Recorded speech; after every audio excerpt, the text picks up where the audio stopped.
7h, 10h sur Radio Courtoisie, suivez la ligne droite.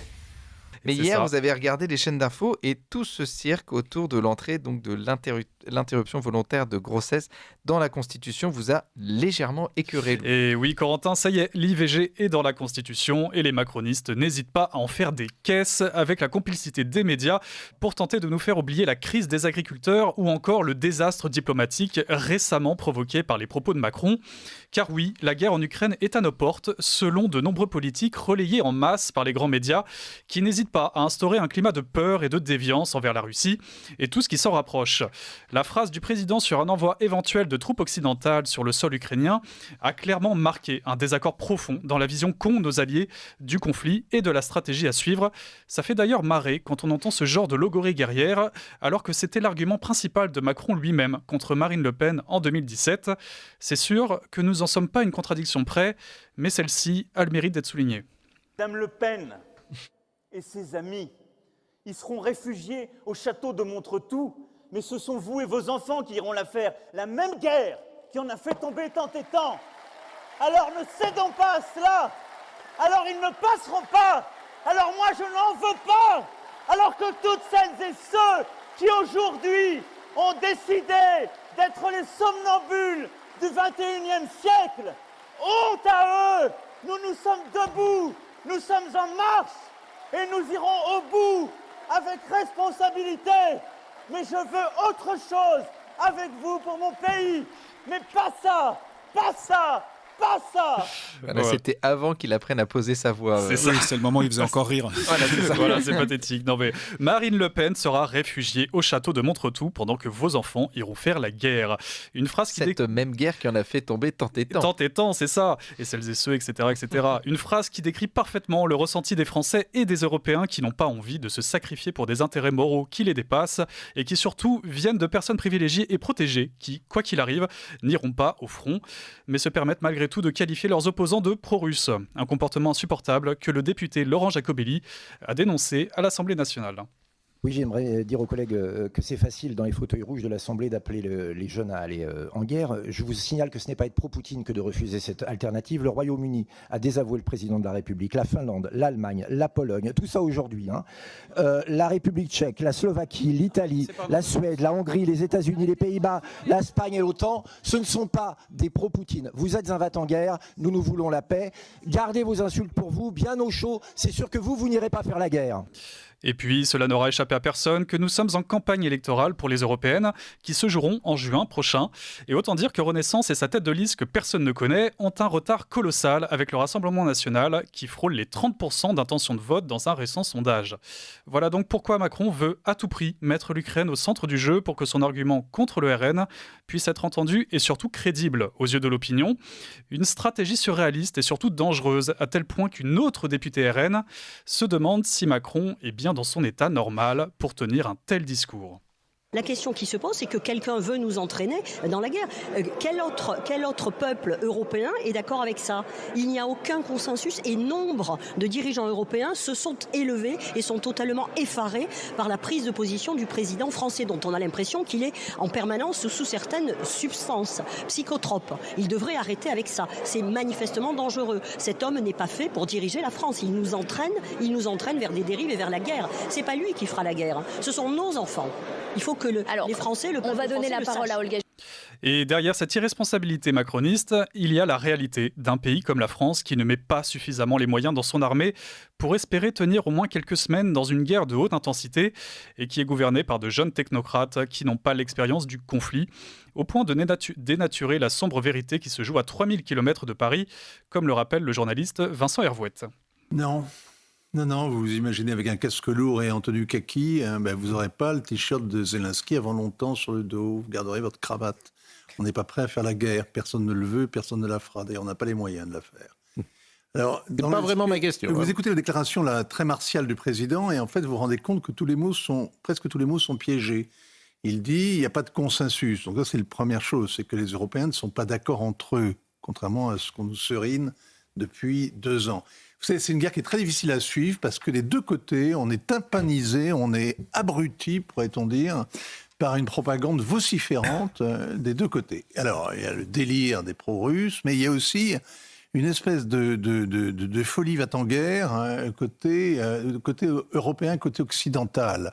On nous explique que c'est pas une querelle de territoire aux confins de l'Europe, c'est une guerre entre la tyrannie et les démocraties au cœur de l'Europe, a dit ce matin d'ailleurs le Premier ministre Attal, au cœur de l'Europe. Non, on n'est pas au cœur de l'Europe, on n'est ni dans l'Union européenne, ni dans l'OTAN, on n'est pas du tout au cœur de l'Europe, on est aux confins. Mais pourtant, face à ces faits, on imagine bien les macronistes continuer à déblatérer leurs discours mielleux, parfois robotiques, sur la défense de nos valeurs républicaines, quelles qu'en soient les conséquences. De toute façon, comme le dénonçait Pascal Praud la semaine dernière, il est quasiment impossible de raisonner ce genre de personnes, que ce soit sur l'Ukraine, sur l'agriculture ou sur l'Europe. Pas moyen de discuter rationnellement sans tomber dans la caricature et être vu comme un imbécile en cas de désaccord. Ce que vous venez de dire, tout le monde, vous entendez bien, tout le monde est dans le même rapport. On ne peut pas échanger avec Emmanuel Macron. Moi, j'en ai la conviction. La conviction. C'est-à-dire que toutes les interviews que j'ai vues de lui, il prend le pouvoir dans l'interview parce qu'il est plus fort et il n'y a plus d'échange. Il prend le pouvoir parce qu'il est plus fort et il n'y a plus d'échange. Donc je vois dans toutes ces émissions un scénario quasiment toujours le même. Les 3 ou 4 premières minutes, il se passera encore quelque chose. Après, il parle, et il n'y a pas d'échange. Et si tu n'es pas d'accord avec lui, en gros, tu es un imbécile. Mais vous avez raison. En gros, tu es un imbécile. Donc, la phrase que vous venez de dire, avec une clarté totale, tu ne peux pas échanger avec Emmanuel Macron. C'est très intéressant ce que vous venez de dire, parce que c'est une réalité. Et puis, outre les politiques, il y a ces généraux de plateau qui, comme on voyait les médecins de plateau pendant le Covid, qui ont un discours encore plus guerrier, à tel point que nous serions déjà tous sous les bombes s'ils étaient aux manettes, comme ce consultant pour la chaîne LCI qui a récemment fait parler de lui lors d'une audition au Sénat, Nicolas Tenzer. Régis Sommier vous en a d'ailleurs parlé tout à l'heure.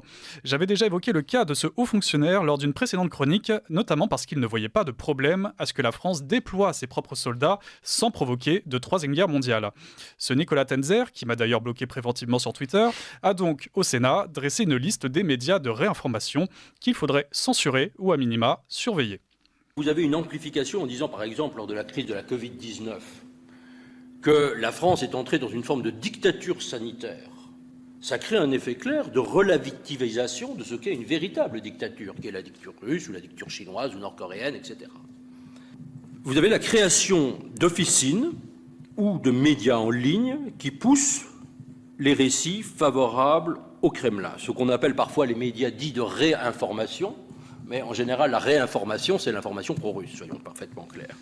Vous avez une presse complotiste comme France Soir, vous avez des organismes aussi directement liés à la Russie, le journal Omerta en particulier. Un exemple, je ne comprends pas comment ce journal n'est encore, quelle que soit la liberté d'expression, soit encore disponible. Vous avez par exemple des officines Géopragma, dirigée par Madame Galacteros, ancienne conseillère politique des affaires étrangères de M. Zemmour pendant la campagne électorale. Vous avez le Centre français du renseignement, officine pro-russe bien connue, dirigée par un certain Éric Denessé. Je pourrais multiplier les exemples. Puisque nous sommes ici protégés, je me permets de les dire, parce que je pense qu'il faut avoir une conscience très directe, et chacun d'entre nous, d'autres personnes, ont une liste absolument claire d'organismes qui diffusent de manière totalement claire de la propagande liée au Kremlin. Moi, j'ai pas été bloqué par M. Tenzer. Pour l'instant, mais vous pouvez vérifier, chers auditeurs, c'est peut-être le cas pour vous.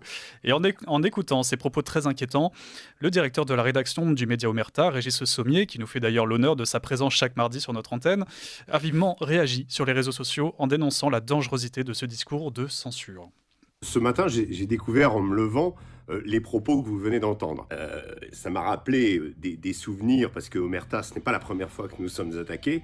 Là, simplement, je suis un petit peu énervé, si vous voulez, parce que par rapport à ce monsieur qui est tranquillement assis sur son fauteuil, nous, on revient du front en Ukraine, on a connu l'horreur des tranchées, l'horreur des drones, l'horreur de cette guerre, et on rapporte ce qu'on a vu parce qu'on est des journalistes. Monsieur Tenzer, nous sommes des journalistes. Vous voulez nous interdire, vous voulez interdire les autres, vous en avez cité d'autres, et comme par hasard, un petit peu rattrapé par votre mauvaise conscience, vous dites « Ah oui, mais il y a quand même la liberté d'expression ». Nous sommes allés partout, nous sommes un média international, un média français, de reportages, de documentaires, d'investigations. Il est facile de vérifier, il est facile de regarder. Maintenant, cessez vos propos, cessez cette haine absolue et ce sentiment malsain qu'on a de plus en plus, et nous ne sommes pas les seuls. Nous sommes en France, nous sommes le pays de la liberté d'expression, la patrie des droits de l'homme, la patrie de la liberté. Et c'est ce qu'incarne Omerta. Nous sommes accusés dans ses propos avec Madame Caroline Galacteros. Regardez cet entretien, vous comprendrez que ces propos sont absolument scandaleux.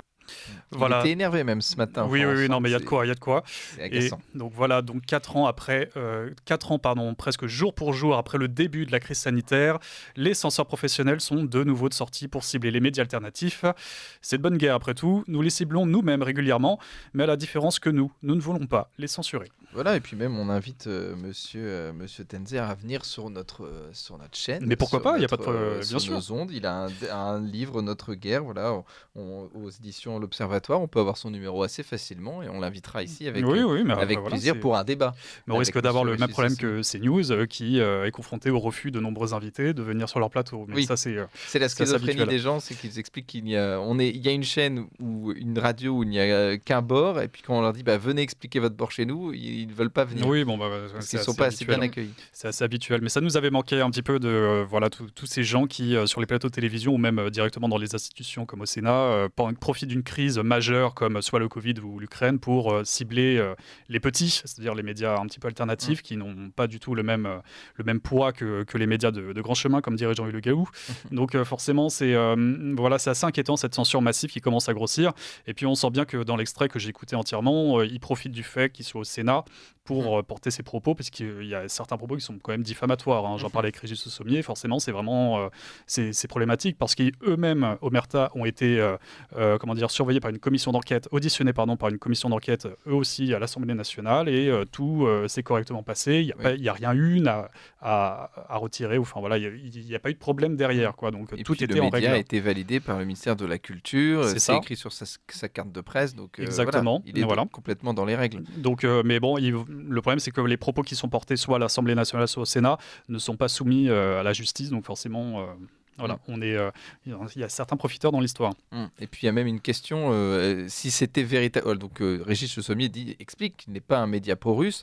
CNews explique qu'il n'est pas un média de droite pro-russe et pro-israélien. Et la question, c'est de se dire, même si c'était le cas, est-ce qu'ils auraient le droit d'exister ? C'est-à-dire qu'on a d'autres chaînes dont la ligne éditoriale est assez claire sur ces sujets. Radio Courtoisie, par exemple. Oui, Radio Courtoisie, très, très clairement. Non, mais c'est vrai. Nous, on ne se le cache pas. C'est dit au début d'édition, à la fin de l'émission, toutes les droites, tous les talents. Voilà, nous sommes un média mais orienté. Il gagnerait peut-être à le faire aussi. C'est vrai exactement. Que là, si ils s'affichent comme un média généraliste alors qu'ils ont une opinion ou une ligne éditoriale très claire, peut-être qu'il faudrait...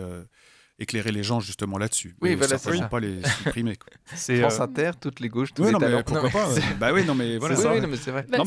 C'est là récemment, je sais plus si c'était une vidéo extrêmement récente, j'ai vu passer ça sur Twitter, mais je crois que c'était un journaliste de France Inter qui passait sur Sud Radio et qui disait très clairement que lui, jamais il inviterait Marine Le Pen. Oui, c'était j'ai oublié son nom, mais c'est un journaliste de Quotidien, pas France Inter, qui assumait complètement. Mais voilà, c'était une chaîne privée et là on pouvait comparer parce que CNews est également une chaîne privée, on pouvait comparer et forcément il y a un cas qui pose problème et l'autre pas.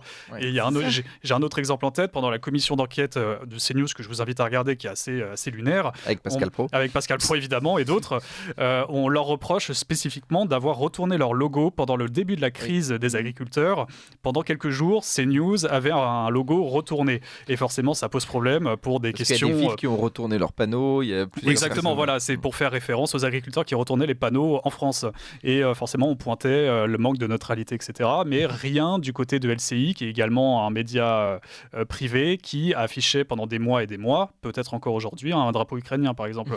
Donc, c'est en fonction de la cause qu'on va défendre et de la ligne que l'on va défendre, c'est là qu'on va s'attirer des ennuis ou pas.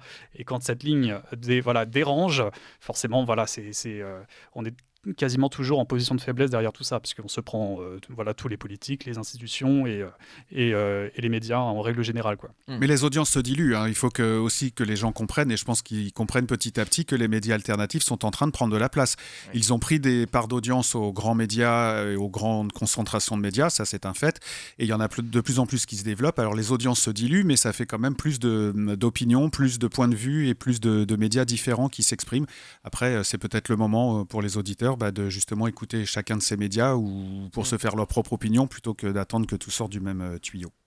Oui, et puis ce que disait Pascal Praud aussi à la commission, c'est qu'aujourd'hui, tout est disponible sur les téléphones. Donc maintenant, les gens ne font pas seulement s'informer sur les chaînes d'infos, ils cherchent le commentaire et avoir le point de vue de différentes personnes pour se créer, ce que vous disiez, Franck, donc une opinion eux-mêmes. Oui. Donc il y a un changement de la consommation aussi de l'information. Oui, c'est dans cette guerre de l'information, c'est à celui qui aura la meilleure valeur ajoutée, qui va pouvoir sortir un petit peu du lot.